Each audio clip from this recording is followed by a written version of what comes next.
The Art of War. 1. Laying plans.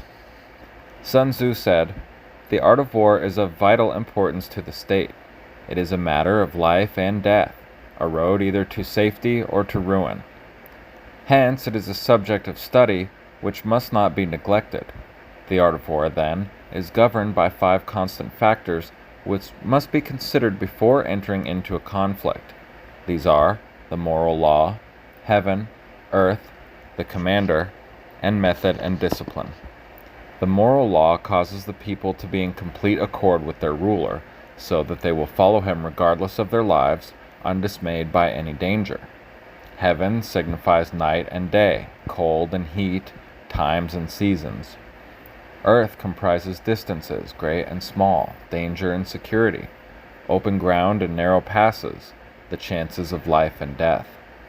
The commander stands for the virtues of wisdom, sincerity, benevolence, courage, and strictness.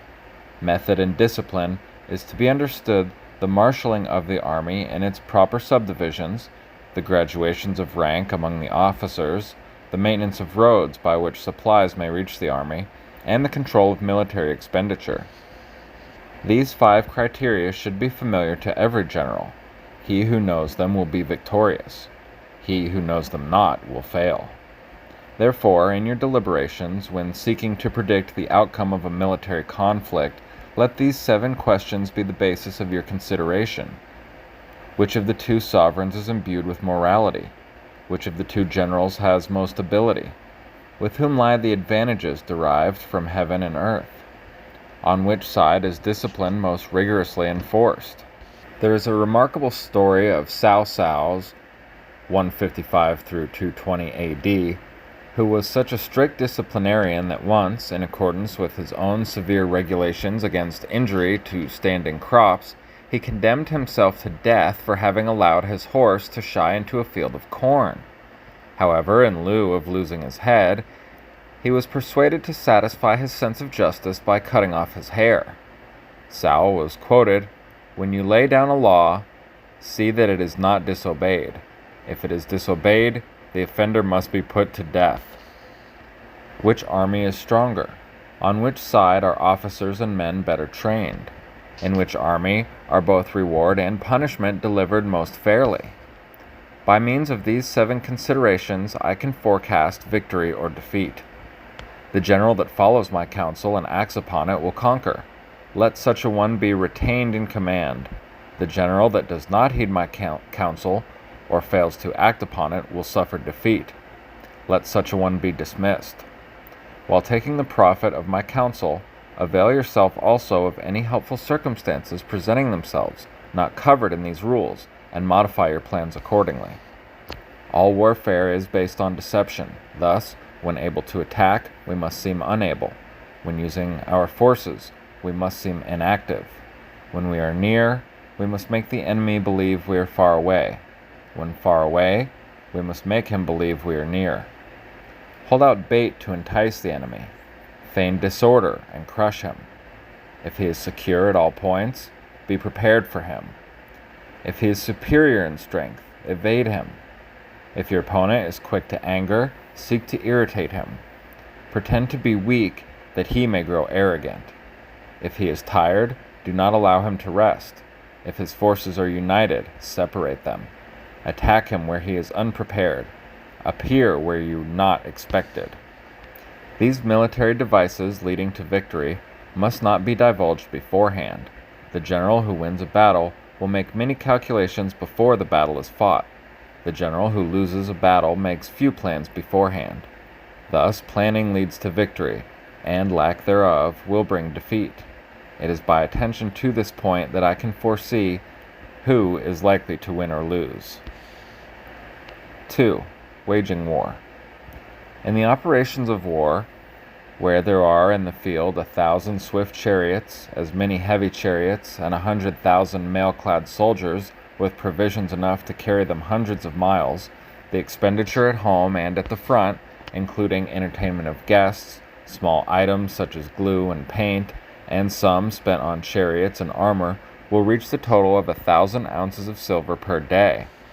Such is the cost of raising an army of 100,000 men. When you engage in actual fighting, if victory is long in coming, then men's weapons will grow dull and their spirits will be low. If you lay siege to a town, you will exhaust your strength. If the campaign is protracted, the resources of the state will not be equal to the strain. Now, when your weapons are dulled, your spirits low, your strength exhausted, and your treasure spent, other chieftains will spring up to take advantage of your extremity. Then no man, however wise, will be able to avert the consequences that must follow.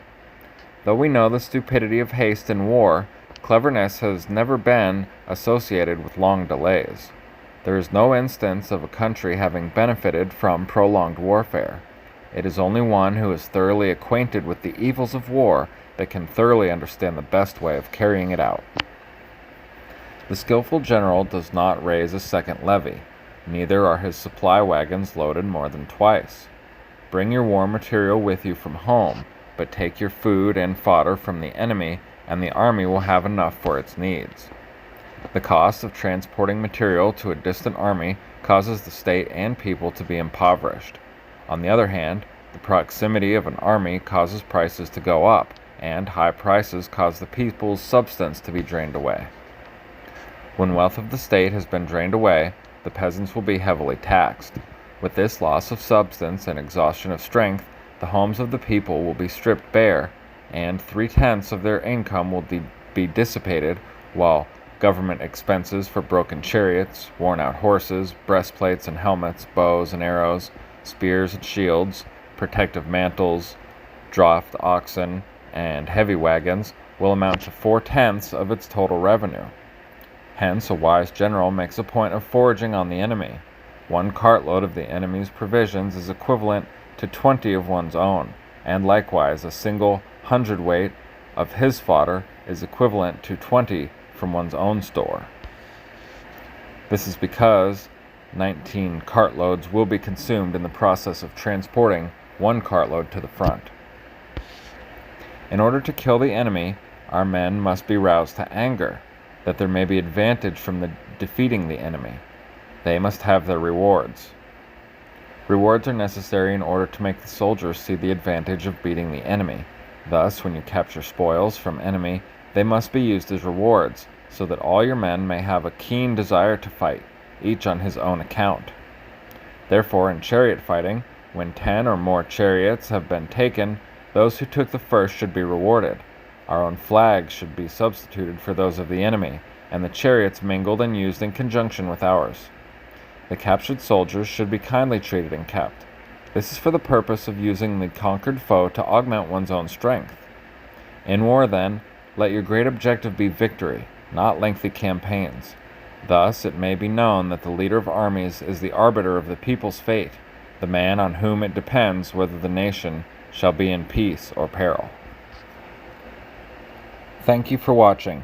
If you would like to help support the project, please visit patreon.com/bureaucratbayonet. And don't forget to like, share, and subscribe.